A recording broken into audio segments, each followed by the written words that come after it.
I don't think that the Caucasians, let's say, should revert to being white. I think that's a bad idea. It's a dangerous idea. What the hell? Pride. What's that? That's not the right response. I think I understand what's going on with the Keck boys and with Pepe a hell of a lot better than the people do who are, casual observers of it, because I've actually studied it. Starting to produce an extraordinarily dangerous counterposition. It's the alt-right, that's part of it. It's the Kekastanis, it's this Pepe thing. When I first saw the frog, the Pepe frog, I really recoiled from it. More recently, what has gone wrong with the right? Well, where? It's threatening to go too far in identitarian Europe, that's for sure. With the people in Europe who are turning to a regressive nationalism as an alternative to the current state of chaos. Many people write me from the right or from the fringes of the radical right, saying precisely that listening to my lectures stopped them from going all the way. Just what exactly is Jordan Peterson's endgame? It's been just over 2 years now since he first appeared on the scene. I also said I wouldn't mouth the words of the ideologically possessed, and that was with regards to gender-neutral pronouns. At first, everyone thought he was just a brave university professor who had had enough of the cultural Marxist garbage that has taken over our society. That he'd snapped when the Canadian government announced it was going to legally mandate calling people Zim, Zer, and Z-Self. Peterson came out of the gate with some vicious rebukes of the political left, and even called them what they are, cultural Marxists. But it didn't take long for Peterson to begin showing his true colors. Nearly at the same time, he was thrust into the spotlight for defying the social justice clique at the University of Toronto. Peterson began positioning himself to evangelize a very specific demographic: young white males. What followed after fall of 2016 was a meteoric rise to fame at the hands of the mainstream media, which they made every effort to disguise as being organic. Soon thereafter, his mission became plain to see. Jordan Peterson's primary goal is to neutralize the political right. There are a large number of people who believe that Peterson is a force for good because he has criticized left-wing politics and cultural Marxism.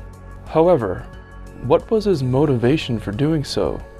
What was the straw that broke the camel's back and caused Peterson to go public with his objections to left-wing politics?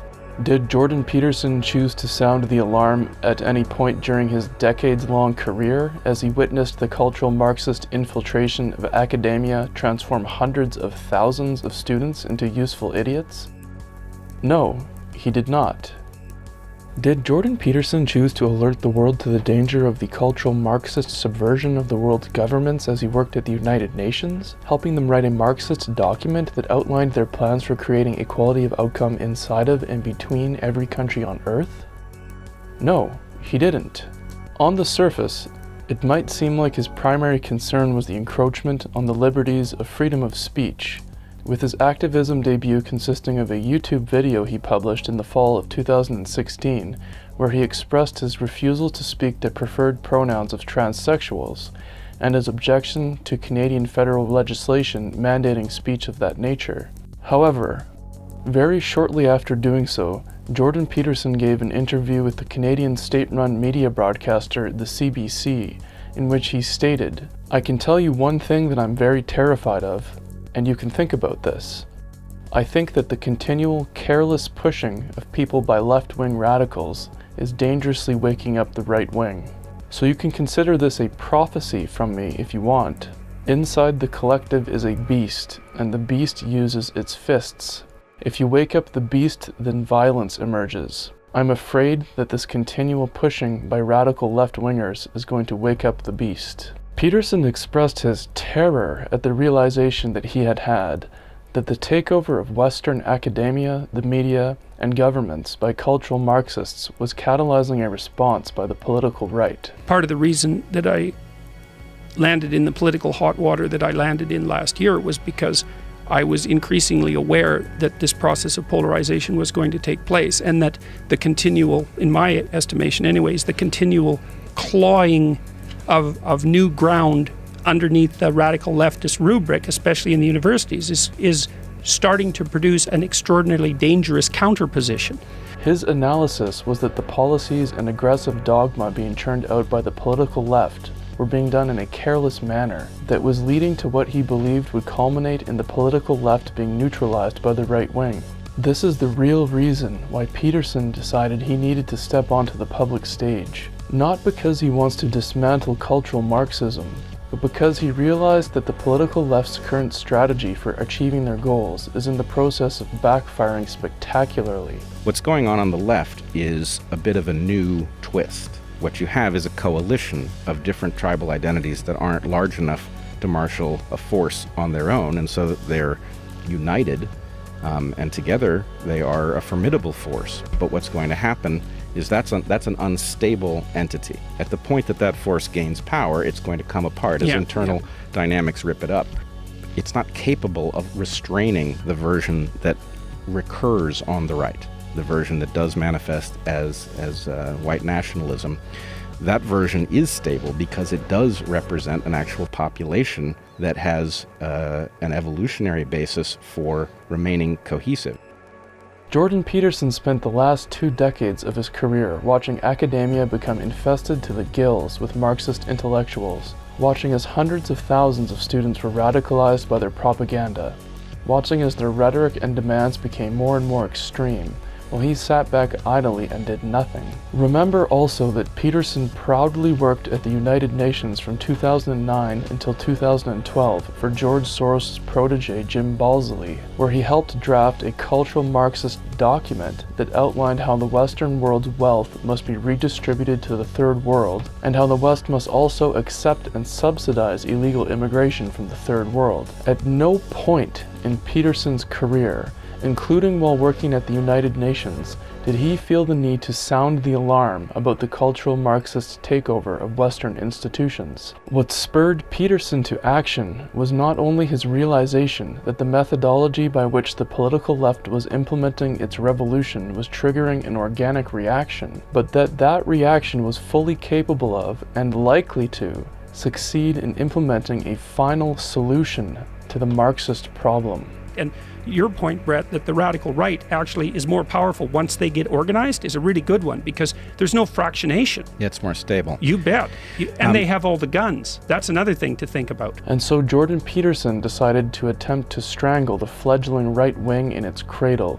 He proceeded to deploy a sophisticated attack, disguised cunningly as a centrist rebuke of political extremes, that in reality was a message of reformation to the left, and what he intended to be a killing blow to the right.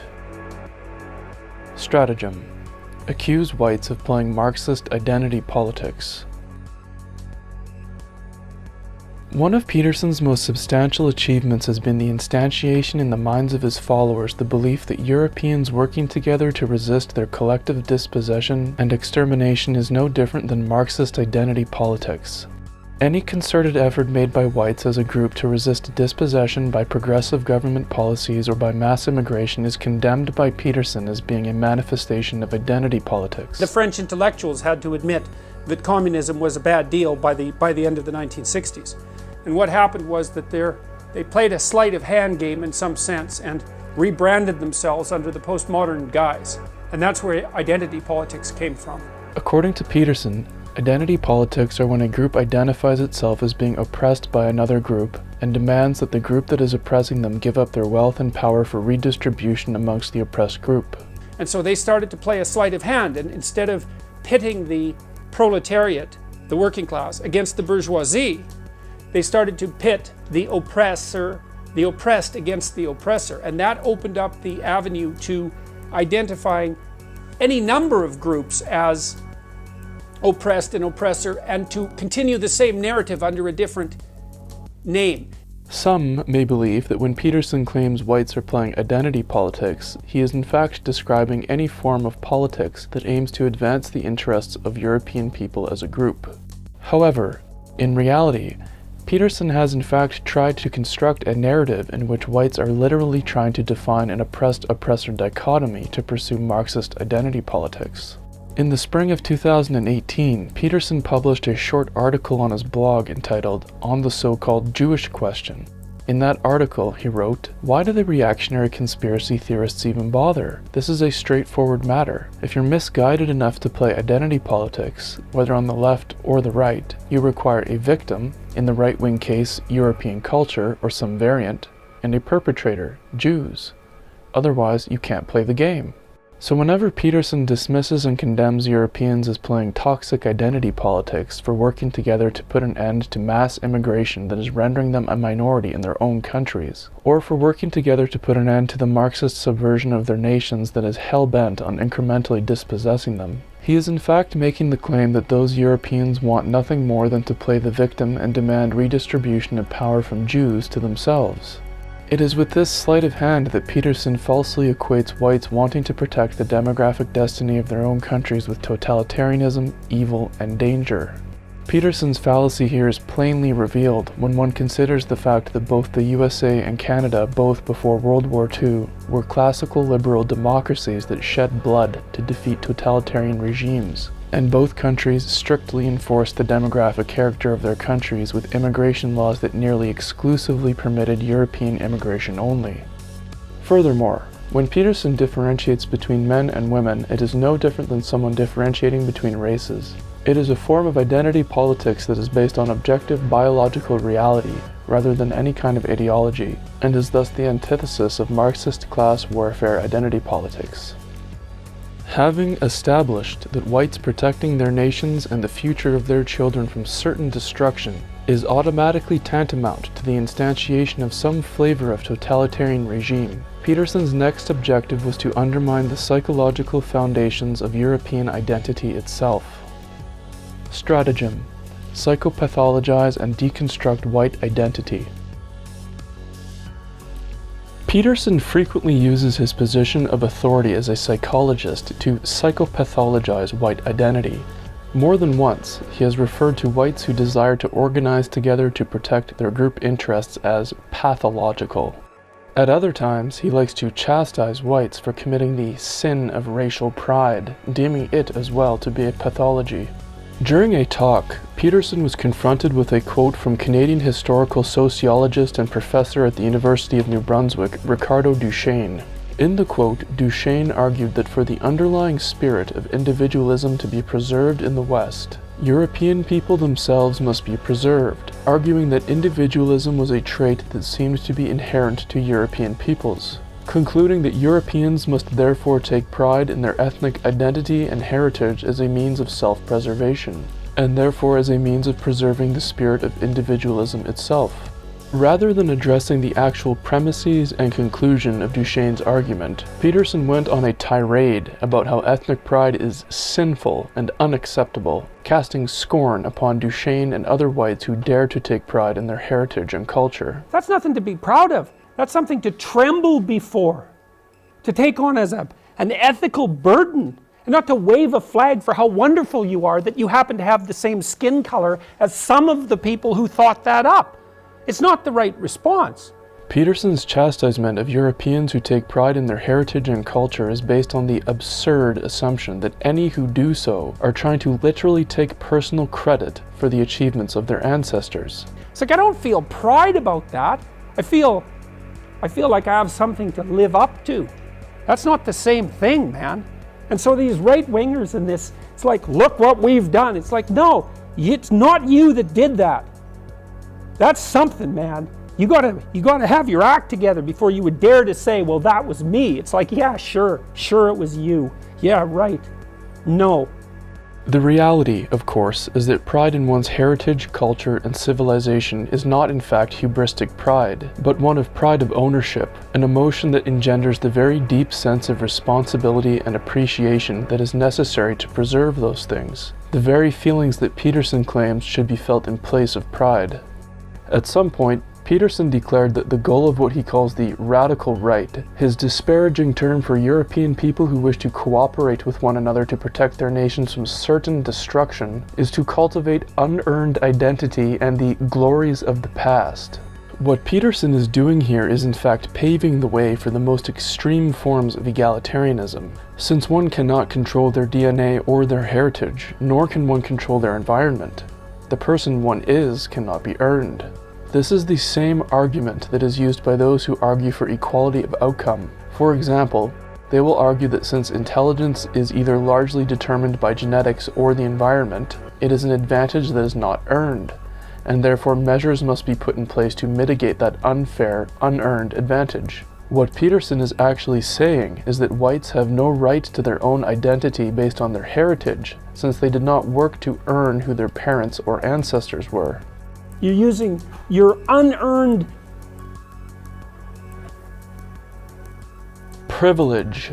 Peterson wanted to say unearned privilege, referring of course to white privilege, but realized his error and began racking his brain for a synonym. the unearned gift that's been granted to you as a source of personal pride in your accomplishments due to your skin. It's like, no, not good, not a good argument. Just as the cultural Marxists do, Peterson likes to deconstruct the white race down to nothing more than the level of melanin in one's skin. The other thing about the whole angry young white men thing is that my angry young white men followers are a hell of a lot less angry and a hell of a lot less white than they would have been if they wouldn't have been following me. Because one of the things, I've had many letters from young men who've also said that they had been attracted to the more dogmatic end of the right, more dogmatic right-wing end of the political spectrum, and that listening to my videos has been exactly what's kept them more or less in the middle. Deconstructing whiteness, as the cultural Marxists call it, is something that Peterson loves to do at every opportunity. My concern is doing away with whiteness. If you abolish slavery, you abolish slaveholders. In the same way, if you abolish racial oppression, you do away with whiteness. Whiteness is an identity that arises entirely out of oppression. Whiteness is not a culture, it's not a religion, it's not a language, it's simply an oppressive social category. In a tweet to evolutionary psychologist Kevin MacDonald in late 2017, Peterson posed the classic cultural Marxist question, how do you define white? Who's white exactly? Like, how do you draw these distinctions? Even going so far as to make the absurd declaration that biological organisms do not have an interest in the propagation of their DNA into the future.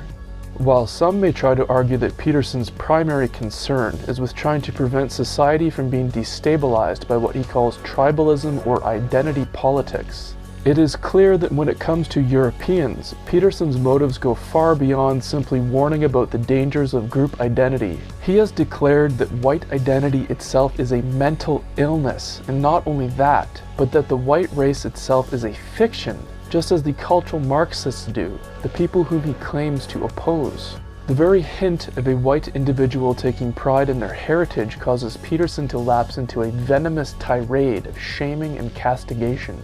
All of this is fueled by his profound fear that if whites unite in solidarity to protect themselves and the future of their children, it will somehow lead to the total destruction of Western civilization. I think it's genocidal in its ultimate expression. I think it will bring down our civilization if we pursue it. Stratagem. Combines self-help advice, political ideology, and religion. Clean up your room. Peterson has woven a complex psychological mind trap in the form of a political ideology disguised as a self-help regimen wrapped in religious metaphor. Ideologies are fragmented religions, essentially. They use the same symbolic understructure, but they only tell part of the story. Despite Peterson's assertion that ideology itself is the root of all evil, and that ideology must therefore be rejected in favor of the righteous path of the individual, he is ironically by doing so pushing his own ideology that he himself calls radical individualism. Dr. Walton, what was the adverse effect of the Frankfurt School on the world? Well, I would say if we looked at our own country, and to a lesser degree perhaps Western Europe, we live in an era today when patriotism, defense of our own nationality, independence, sovereignty are all under attack. To paint middle-class morality as repressive, to paint authority within the family, outside the family, as repressive. To promote personal liberation, or what we might call radical individualism. I don't see any alternative than the radical individualism that's predicated on these deep stories that characterizes the West. It's the right answer. In short, to foment the rebellion of youth against traditional morality and authority structures in their society, something we can see has diffused through our society today. This political ideology of his is inextricably enmeshed with his self-help advice, whereby he admonishes people to clean their rooms and set their life in order. According to Peterson, those who do not adhere to his political ideology of radical individualism fail to do so due to suffering from a pathological personality defect of some kind, stemming from a refusal to clean their rooms and bear the cross of individual responsibility. The average Peterson fan is totally incapable of separating the, in itself benign, self-help advice from Peterson's political ideology. The result is that those who follow his ideology end up in a perpetual state of masturbatory self-improvement, perceiving those who cooperate together in groups based on some set of shared normative values as being psychologically damaged and morally inferior. They end up perceiving any criticism of Peterson's politics as a personal attack on their efforts to improve themselves, and as an attack on the man whom they see as having been instrumental to their self-improvement or salvation. All of this closely matches the patterns of a cult, with Peterson's followers acting based on strong emotions rather than logic, to staunchly defend their charismatic cult leader and his ideology of radical individualism. Look at the audience. It's mostly European men, a few women, very few people from minority backgrounds, or so-called minorities. There are very few Asians, very few Chinese. I actually didn't see any Chinese at all. Maybe a couple of East Indians. No Arabs, no blacks. So what does this tell you? It tells you that those people feel that something is not right. Those people feel that something is missing, that their needs are not met, and everybody else's needs are met because they are not here, or they don't care.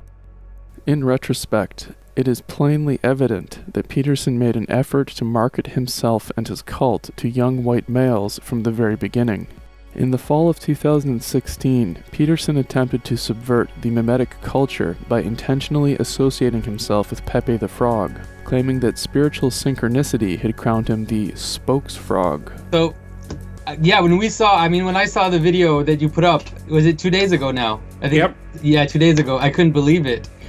Yeah, and the next morning I got an email from my brother who also studies symbolism and is a very smart person, and he said, "Does Jordan know he's incarnating Pepe right now?"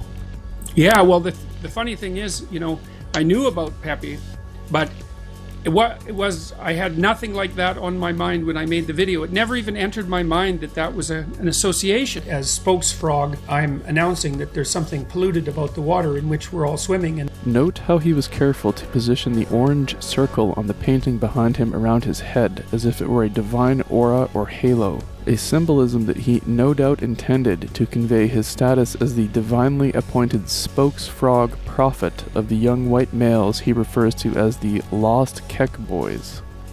So you're a prophet? Well, we're in a new world in many ways because of the reach of social media, and so I have this immense multimedia platform. The reality is that Jordan Peterson's self-help advice in the form of clean your room is nothing more than a delivery vector for his insidious anti-white political ideology, an ideology that he refuses to publicly defend. Stratagem: exclude the radical right from debate. Many are aware of Peterson's hypocritical decision to uninvite Canadian journalist Faith Goldie from a free speech event at the Canada Christian College in November of 2017, with his stated reason being that Faith had chosen to associate with someone on the political right whose opinions he disagreed with. I understand that Faith Goldie was removed from the original August panel because of her podcast with the controversial Daily Stormer after Charlottesville. This seems like a performative contradiction to remove Faith because of one interview while claiming to believe in freedom of speech. She was associating with people whose views she should have questioned. It was her journalistic responsibility to question them. And as a consequence of that, she became too hot a property for us. What is less known, however, is that Jordan Peterson has a personal rule of intentionally excluding people from public debate based on their opinions and points of view. We know how to put a box around the extremists on the right. Basically, we say, oh, you're making claims of ethnic or racial superiority. You're not part of the conversation anymore. I mean, I think the fundamental criteria for drawing boundaries around the right are claims of racial or ethnic superiority. That seems to me to be the place where conservatism degenerates into something approximating ethno-nationalist fascism. It's something like that. According to Peterson, anyone who thinks there is a biological difference between the different genetic groups of human beings must be isolated and excluded from all public debate of any kind. This is beyond hypocritical, given that Peterson admitted himself on Stefan Molyneux's show that there exist large and permanent discrepancies in average IQ between the different racial groups. So IQ is a particularly ugly aspect of science because the IQ literature reveals that which no one would want to be the case, which is that there are profound and virtually irremediable differences in people's cognitive performance, and that those differences have a very solid biological and heritable basis. No one wants to hear that. They don't want to hear that it's biological. They don't want to hear that it's heritable. They don't want to hear it's permanent. They don't want to hear that it's irremediable and that it actually has a practical consequence. And no wonder they don't want to hear it. Well, and even worse, they don't want to hear that it differs between genders and ethnicities. That is, to me, one of the most painful things that I've ever learned in my life, is this kind of information. It is one of the great heartbreaks when it comes to the dream of pure egalitarianism, and that is, I think, even harder. It's an even harder pill for people to swallow. Not only that, but Peterson wrote an entire essay about the genetic superiority of Ashkenazi Jews, relating to their allegedly having an average IQ 1 standard deviation above that of Europeans, stating that Jewish people are overrepresented in positions of competence and authority because, as a group, they have a higher mean IQ. It's plainly obvious that Peterson's decree that any individual who brings up the topic of genetic differences between groups of humans should be ejected from and barred from public debate applies only to whites, as does ultimately his decree that tribalism is the height of evil. So you'll notice these sculptures behind me. They're made by an artist, a native artist named Charles Joseph. And Charles Joseph is a friend and now a brother of mine, as I've been inducted into their tribal group. Endgame. Jordan Peterson's endgame is one and the same as the globalist machine. Peterson is working at the psychological level to inoculate a generation of young white males against racial awareness, just as whites are on the cusp of becoming a minority group in their own countries the world over. While our enemies are waging war against us in a ruthless, calculated, and organized manner, Peterson is telling us that we must be individualistic and atomized. He has created an insidious political ideology and is delivering it with a spoonful of sugar to an audience who is hungry for an answer to the destruction that is being wrought upon them, the very destruction that Peterson is working to prevent them from effectively opposing. And he is doing all of this for 30 pieces of silver. I make $80,000 a month on Patreon. My book is selling about 20,000 copies a week.